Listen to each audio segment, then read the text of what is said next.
इस बीच एक और बड़ी खबर जल्दी से दर्शकों को देते हैं। जंग के बीच ब्लिंकन और नेतन्याहू की मुलाकात हुई है एक बार फिर से। एंटनी ब्लिंकन जो इजराइल पहुंचे हैं और उन्होंने नेतन्याहू से मुलाकात की है। जेरूसलम में दोनों नेताओं के बीच ये मुलाकात। और एक बार फिर से रुक कर लेते हैं खास मेहमानों का। तौसीफ खान का हम रुक करेंगे। तौसीफ खान साहब, जिस मुद्दे को लेकर हम चर्चा कर रहे हैं, इजराइल हमास युद्ध के बहाने आपको लगता है क्या देश की सियासत में साइलेंट ध्रुवीकरण का खेल खेला जा रहा है? जी हाँ, बिल्कुल। और उसका एग्जाम्पल, हज़ारों एग्जाम्पल है, देश भर में आपको मिलेगा। उसमें से एक मैं आपको एग्जाम्पल देता हूँ। यति नरसिंहानंद ने वीडियो बनाया कि हम जाएंगे, 1000 लोग जाकर के इसराइल में बस जाएंगे। हम इसराइल की सरकार से निवेदन करते हैं कि हमें आने दिया जाए, हम लड़ेंगे। अब ये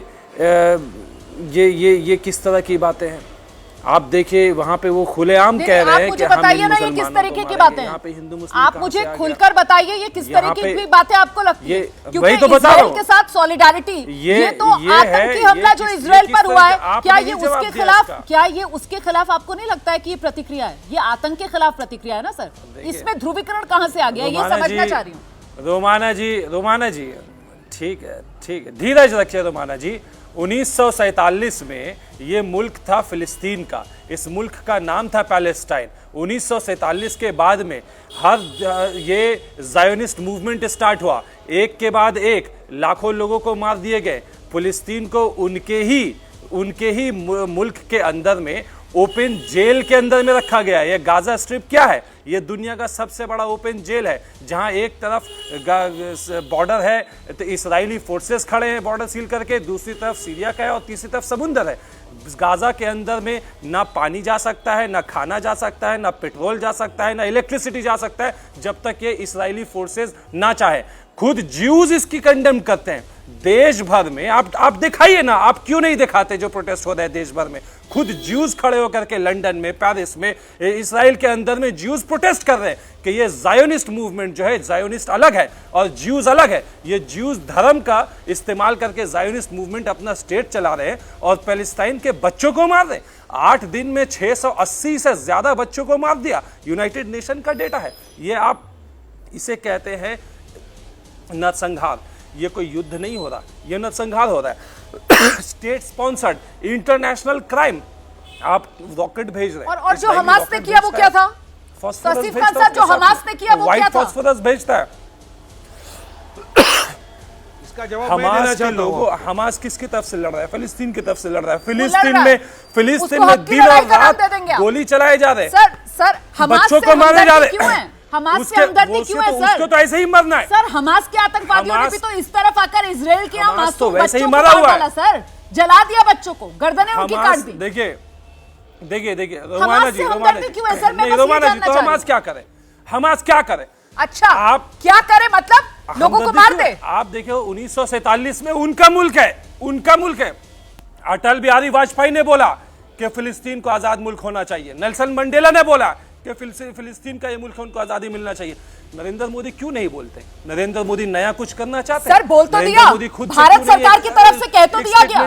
भारत सरकार ने साफ तौर पर अपना रुख क्लियर कर दिया है। स्वतंत्र देश की स्थापना के लिए सीधी बातचीत करने की वकालत करता है। भारत हमेशा से फिलिस्तीन के लोगों के लिए एक संप्रभु स्वतंत्र देश की स्थापना के लिए सीधी बातचीत करने की वकालत करता रहा है। ये कहा है भारत सरकार ने, मोदी सरकार ने ये कहा है। आप जो गलत बयानी कर रहे हैं सर, इसी वजह से मैं इस मुद्दे को लेकर आई हूँ कि क्या ये ध्रुवीकरण की राजनीति हो रही है?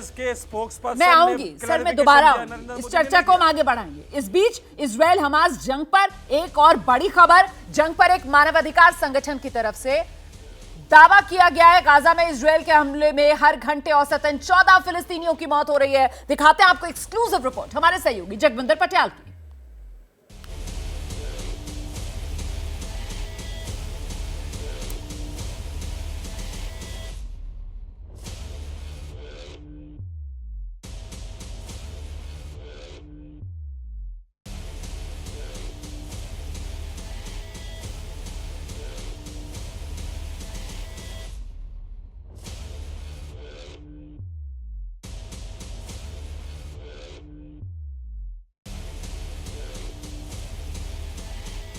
तरह से रॉकेट अटैक किया है। सायरन बज रहा है और इस सायरन के बजते ही आपको दीवार की ओट लेनी होती है या फिर आपको सेफ हाउस में जाना होता है।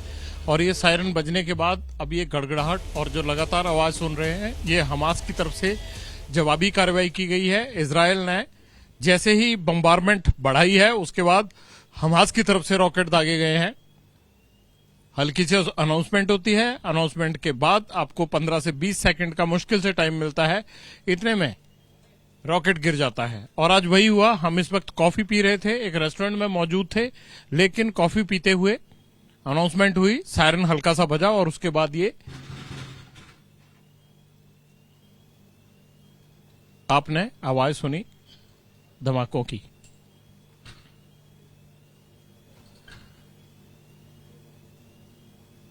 युद्ध क्षेत्र में लगातार ऐसा होता है। अब हालात सामान्य हैं, धीरे धीरे अनाउंसमेंट के बाद लोग बाहर आते हैं, तो इस तरह से ये हालात यहां रोज इसी तरह से बनते हैं। कैमरामैन मनीष कुमार के साथ Jagvinder Patial, ABP news, Sderot, Israel. जैसे ही घड़ी का काटा दोपहर 2:30 पे आए, बबीता जी का दिल सास बहू साजिश के लिए मचल जाए। और ये है इनकी बहू, पूरे दिन ऑफिस की टेंशन हो जाए गॉन जब ये करें अपना फेवरेट शो फ्री टाइम पे ऑन। इनकी तरह आप भी देखें अपना फेवरेट शो अपने टाइम पर और डाउनलोड कीजिए एबीपी लाइव ऐप अपने स्मार्ट टीवी पर।